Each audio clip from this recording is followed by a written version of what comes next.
Now I know this video is sort of a double whammy of two separate teams and their conversations, but because both of these conversations relate to the Toronto Maple Leafs, I thought it would be appropriate to go out there and make one video discussing both of these guys and both of their situations. Let's head over to Toronto and let's head over to Edmonton and go over the starting goaltenders on both of these clubs. Or at least, they're supposed to be the starting goaltenders. In Edmonton, you have yourselves recently signed free agent Jack Campbell, and in Toronto, you had yourselves a trade made with the Ottawa Senators acquiring goaltender Matt Murray.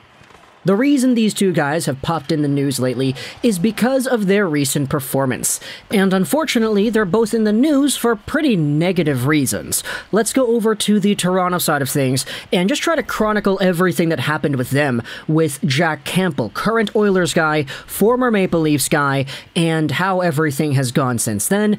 Jack Campbell is 30 years old, and he had been a prospect bouncing around from the Dallas Stars system to the LA Kings. Eventually, he was acquired by Toronto as supposedly their main guy after being very good with the LA Kings towards the end of his career there. But Jack Campbell, with all things considered, was pretty good. His first full season with the Maple Leafs saw him put up a .921 save percentage in 22 games played, a .215 goals against, and he went 17-3-2. Absolutely bonkers bananas numbers over there, and I definitely don't want to take that away from Jack. It's just, in the playoffs, even though he did post up a .181 and a .934 save percentage, which are fantastic numbers as well, the team still couldn't get it done. Obviously, this was a problem with the Leafs and not a problem with Jack Campbell, so when Campbell was brought on again for the next season's worth of play, he had a .914 save percentage, a .264 goals against in 49 games. He went 31-9-6, which is still a very great record, but his playoff performance against the Tampa Bay Lightning was not great. He had an .897 and a .315 goals against, which you could say was not the best it needed to be if you wanted to beat Tampa, but at the same time, it was such a close series, and Vasilevsky wasn't great either, that it really wasn't a goaltending decides all kind of battle. It was just Toronto versus Tampa slugging it out. So even though the numbers weren't great, I'm not going to go out there and say that Jack Campbell was the reason Toronto lost against Tampa. Even though most would say that Jack Campbell was a good goaltender, there were certain moments throughout the past few years where he absolutely went cold. The soup had been left on the counter for a little bit too long, and it wasn't warm, it wasn't delicious, it wasn't any of that. It was cold, it was musty, it was kind of like, oh, this is gross, what's going on with this soup over here? Jack Campbell really had some bad stretches, and with that being considered in the body of work that he had, this was his only opportunity in his career pretty much to get the absolute bag. He was making $1.6 million on the last contract that he had, and he had a season where he put up a .921, so there definitely was fodder for him to get more money. It's just Toronto wasn't necessarily going to be that team to give him that dough. Which is why he signed with the Oilers. That team over there ended up losing Mike Smith and Mikko Koskinen, two guys that a lot of people said were average at best and inconsistent at worst. Maybe even worse adjectives could come to mind for the worst section of that, but either way, Koskinen and Smith weren't great, yet the Oilers still made the third round last season because Connor McDavid is Connor freaking McDavid. Lo and behold, if you have yourselves a guy like Jack Campbell who can actually play well in the postseason, who can actually string together wins and have a 9-10 plus save percentage, who cares if Jack Campbell goes cold throughout parts of the season? They had already experienced that with Koskinen and Smith for the entirety of the past few years, so this would be an upgrade for the Oilers, all things considered. And Jack Campbell, in his first game with the Oilers, played against the Vancouver Canucks. He led in 3 goals in the first period, or in the first, let's say, 21 minutes of play, pretty much. But he definitely did tighten it down afterwards. The Vancouver Canucks sucked after the first period and a bit, where they were up 3-0, and they eventually lost that game 5-3. But Jack Campbell, at the end of the day, rebounded very well from the 3 goals he had allowed earlier in the game. He finished off with 33 saves and 36 shots against, so he had a .917 save percentage. And for the most part, a lot of people were saying, yeah, okay, Campbell is all right. And then the game 2 days ago happened against the Calgary Flames, where Jack Campbell ends up getting pulled after allowing 4 goals in the span of 11 shots.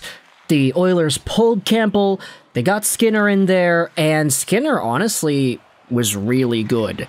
Like, I was impressed watching that Oilers and Flames game as to how refined and how precise Stuart Skinner was, but at the end of the day, Jack Campbell, after getting named by Anthony Stewart to being Stewart's Vezina pick, ends up completely crapping the bed and has a performance that really does not showcase the $5 million AAV that he was signed to. And in fact, you gotta remember that the Maple Leafs D-core is a bit better than the Oilers is, at least on paper it should be, so even though there was a very big ruckus made in Edmonton about, oh, they finally got their guy, Jack Campbell, Toronto, you guys were a fool for letting this guy go. All of a sudden, he's in Edmonton, and the start has not been great. Furthermore, there are the mental anguish parts of it as well, because Jack Campbell has never really been the guy to be easy on himself, and so when it comes to the Edmonton media, sure, it's not Toronto media, but at the same time, Jack Campbell showed off a little bit better in Toronto than he has in Edmonton so far, so we'll see where things go as the season progresses.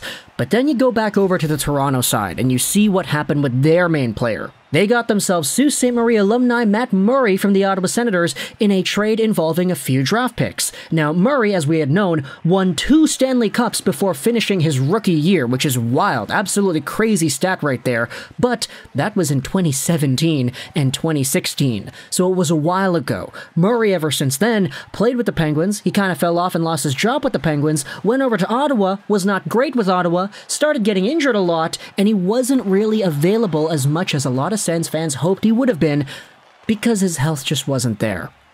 Now, there was this body of work that Murray accomplished before that said that, hey, this guy, anytime now, he could just bounce back and be as good as he was before. I mean, he's only 28 years old, so there's a lot of opportunity here for Murray to be the guy that Penguins fans thought they were getting for decades back in 2016 and 2017.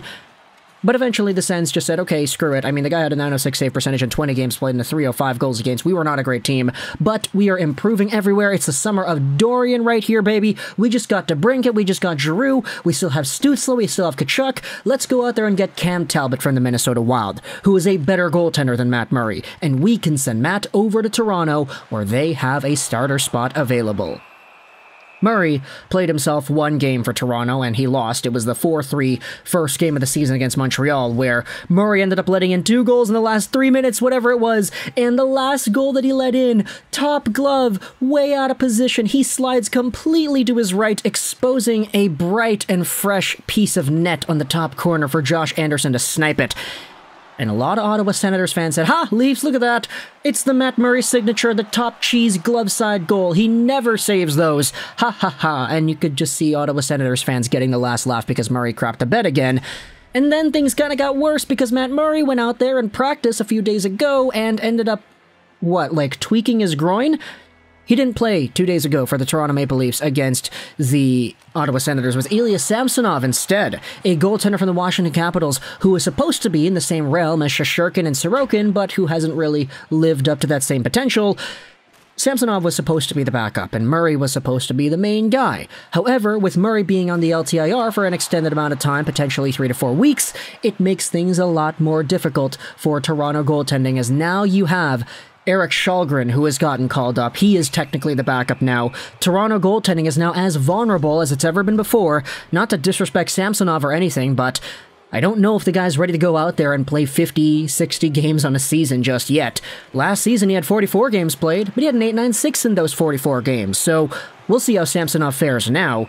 But either way, this goaltending situation for both of these teams, Edmonton and Toronto, it's been kind of ironic how things have played out so far. Now, I know it's only been like 2 games for both of these teams. It's been a week. There's a lot more time left for the Jack Campbell redemption tour to kick up and him to get a .920 save percentage at the end of the year. There's still time for Murray to recover and bounce back to the goaltender that he was when he was winning Stanley Cups and help the Maple Leafs get there too. But for now, just the optics of it, you have fan bases on both sides. Toronto Maple Leafs fans are laughing because Jack Campbell is not the savior that Oilers fans thought he would have been right off the bat. Ottawa Senators fans are laughing because, hey, Toronto went out there and expected more out of Matt Murray, but you just kind of got the same thing that Ottawa Senators fans have been receiving, glove side goals and injuries.